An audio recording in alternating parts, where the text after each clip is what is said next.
নির্বাচনী প্রচারণে আজকে জামালপুরে যাচ্ছেন জামায়াত আমির ডাক্তার শফিকুর রহমান। জনসভা করবেন শহরের সিংহজানি স্কুল মাঠে। এ বিষয়ে আরো জানাতে এবার যোগ দিচ্ছেন সহকর্মী সাদিকুর রহমান। সাদিকুর, জামালপুরে যে সমাবেশ রয়েছে সেটার বিস্তারিত জানাবেন। জনসভা যেটা জামালপুরে অনুষ্ঠিত হতে যাচ্ছে, এই নির্বাচনী জনসভায় সভাস্থলে কিন্তু ইতিমধ্যেই জামালপুরে যে বিভিন্ন যে 5টি উপজেলা থেকে নেতা কর্মীরা এখানে ব্যানার ফেস্টুন নিয়ে কিন্তু এখানে উপস্থিত হওয়া শুরু করেছেন।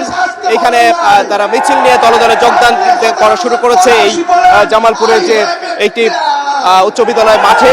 এখানে আমরা যেটা দেখতে পাচ্ছি যে মাঠের প্রায় 2/3 বেশি জায়গা কিন্তু পরিপূর্ণ হয়ে গেছে। বেলা 12টার দিকে আমিরে জামাত অর্থাৎ এই দলটির প্রধান এখানে উপস্থিত হয়ে এখানে প্রধান অতিথির বক্তব্য রাখবেন। এর আগেই কিন্তু নেতা কর্মীরা এখানে বক্তব্য দেওয়া শুরু করেছেন।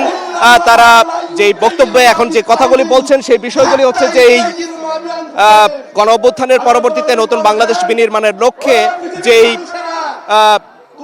সব দলের যে ঐক্য ছিল সেটা ধীরে ধীরে ভাঙন সৃষ্টি হচ্ছে। কারণ মানুষ কাদা ছোড়াছুড়ি যে রাজনীতি সেটা এখানের বাংলাদেশের মানুষ এখন আর চায় না।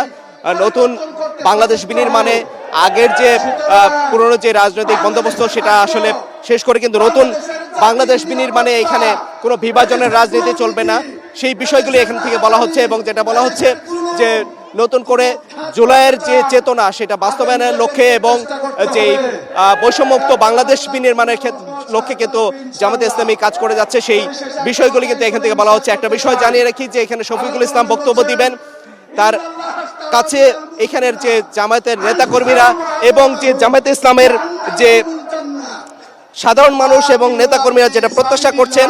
আপনি জানেন যে গত কয়েকদিন আগেই যে নির্বাচনী যে সহিংসতা হয়েছে, জামায়াতে ইসলামের একজন নেতা নিহত হয়েছেন পাশের জেলা শেরপুরে।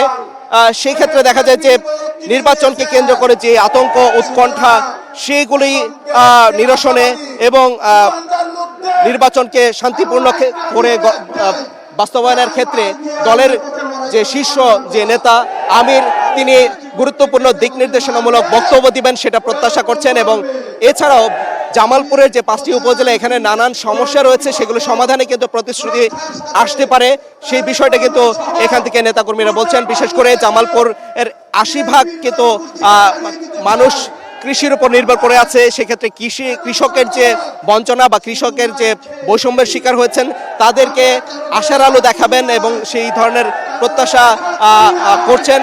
এবং এছাড়াও কিন্তু এখানে নদী ভাঙনের যে সমস্যাগুলি রয়েছে জামালপুরে, সেই বিষয়গুলি কিন্তু জামাতের যে প্রধান আসবেন জামাতের আমির, তিনি সেই বিষয়গুলি প্রতিশ্রুতি দিবেন। ক্ষমতায় গেলে তারা কি ধরনের কাজগুলি করবে সেটা কিন্তু এখান থেকে প্রত্যাশা করা হচ্ছে। আমরা দেখেছি যে আসলে বিভিন্ন উপজেলা থেকে যে মানুষজন এসেছেন এখানে স্লোগান দিচ্ছেন নানা ধরনের, সেই স্লোগানগুলিতে ফুটে উঠেছে যে আগামী নির্বাচন যে হবে সেটা শান্তিপূর্ণ নির্বাচন তারা প্রত্যাশা করেন, সেই বিষয়টি তারা বলছেন।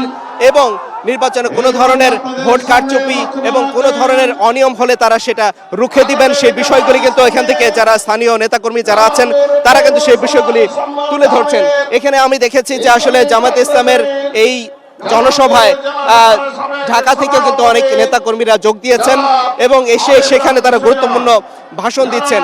এখানে একটা বিষয় জানিয়ে রাখি যে এই জামালপুরে কিন্তু দেখা যায় যে মানুষজন যে সমস্যাগুলির মধ্যে রয়েছে, সেই সমস্যাগুলির মধ্যে কিন্তু যে নদী ভাঙনের পাশাপাশি এখানে কিন্তু কর্মসংস্থানের সৃষ্টি করা সেটা কিন্তু খুবই জরুরি বলে মনে করছেন এখানের নেতাকর্মীরা এবং এই সাধারণ মানুষ।